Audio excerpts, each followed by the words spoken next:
Rossetti's Goblin Market. Christina Rossetti's poetry combines simple surfaces with profound meanings, using relatively simple diction and structures, and often relying on repetition to create poetic effects. Rossetti nevertheless produced poetry of uncommon depth and resonance. One of the most evocative of her poems is Goblin Market. First, Goblin Market was not written for children.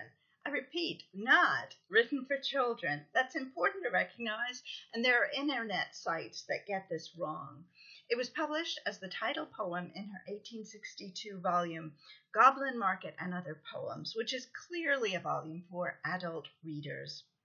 Later, however, it was illustrated as a poem for children, but it was also featured in a 1973 full-color spread for Playboy magazine, so it's clearly open to multiple interpretations. While there are many possible interpretations for Goblin Market, there are three major paradigms for interpreting the poem that I'd like you to think about: the fairy tale paradigm, the religious paradigm, and the sexual paradigm. Let me show you how this works by looking at a couple of examples. At the beginning of the poem, the two sisters are tempted by the goblin's fruit. Morning and evening, maids heard the goblins cry, "Come buy our orchard fruits, come buy, come buy. Apples and quinces, lemons and oranges, plump, unpecked cherries, melons and raspberries, bloom-down-cheeked peaches, swart-headed mulberries, wild, free-born cranberries, crab-apples, dewberries, pineapples, blackberries, apricots, strawberries, all ripe together in summer weather. Morns that pass by, fair eves that fly, come buy, come buy. Our grapes fresh from the vine, pomegranates full and fine, dates and sharp bullaces, rare pears and greengages, damson and bilberries, taste them and try. Currants and gooseberries, bright fire-like barberries, figs to fill your mouth, citrons from the south, sweet to tongue and sound to eye. Come buy, come buy. With its short lines and frequent rhymes, this sounds like a children's poem, and the characters of maidens and goblins come from the world of fairy tales. But think about it in the religious paradigm. You have two innocent people tempted by forbidden fruit. Right? This is the temptation in the Garden of Eden. So what about the sexual paradigm? We'll look at the sensuous descriptions of the fruits, not just their taste, but how they feel in your hands and even in your mouth. Bloom-down-cheeked peaches, figs to fill your mouth. And it's maids, that is virgins, who hear the goblins cry. The tempters are all male. Don't ask where baby goblins come from. And those tempted are all female. And look, too, at the reaction of the sisters. Evening by evening, among the brookside rushes, Laura bowed her head to hear. Lizzie veiled her blushes. Crouching close together in the cooling weather, with clasping arms and cautioning lips, with tingling cheeks and fingertips. Lie close, Laura said, pricking up her golden head. We must not look at goblin men, we must not buy their fruits. Who knows upon what soil they fed their hungry, thirsty roots?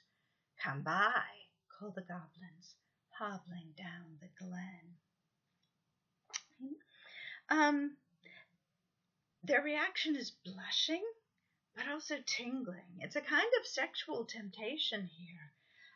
Lizzie does everything she can to resist temptation, but clearly Laura, even though she's the one who says it's wrong, we must not look at goblin men, we must not buy their fruits, she's curious.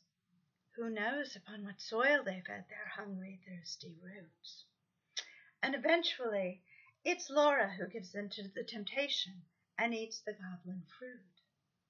After she eats it, though, she's a fallen woman, and she can't hear the goblins anymore. She can't get the fruit she needs, and she gradually starts wasting away. That's when Lizzie, seeing her sister dying, takes action to save her. She goes to the goblin men to get fruits to save Laura.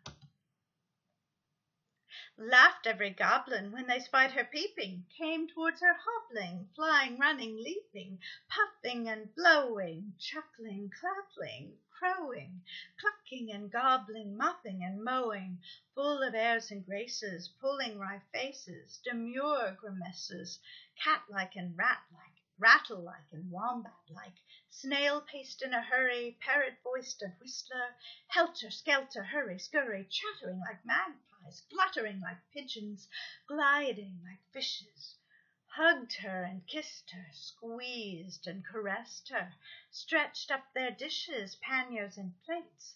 Look at our apples, russet and dun, bob at our cherries, bite at our peaches, citrons and dates, grapes for the asking, pears red with basking out in the sun, plums on their twigs, pluck them and suck them, pomegranates, figs. But when she refuses to eat with them, they become angry. They began to scratch their pates, no longer wagging, purring, but visibly demurring, grunting and snarling. One called her proud, cross-grained, uncivil. Their tones waxed loud, their looks were evil. Flashing their tails, they trod and hustled her, elbowed and jostled her, clawed with their nails, barking, mewing, hissing, mocking, tore her gown and soiled her stocking, twitched her hair out by the roots, stamped upon her tender feet, held her hands and squeezed their fruits against her mouth to make her eat.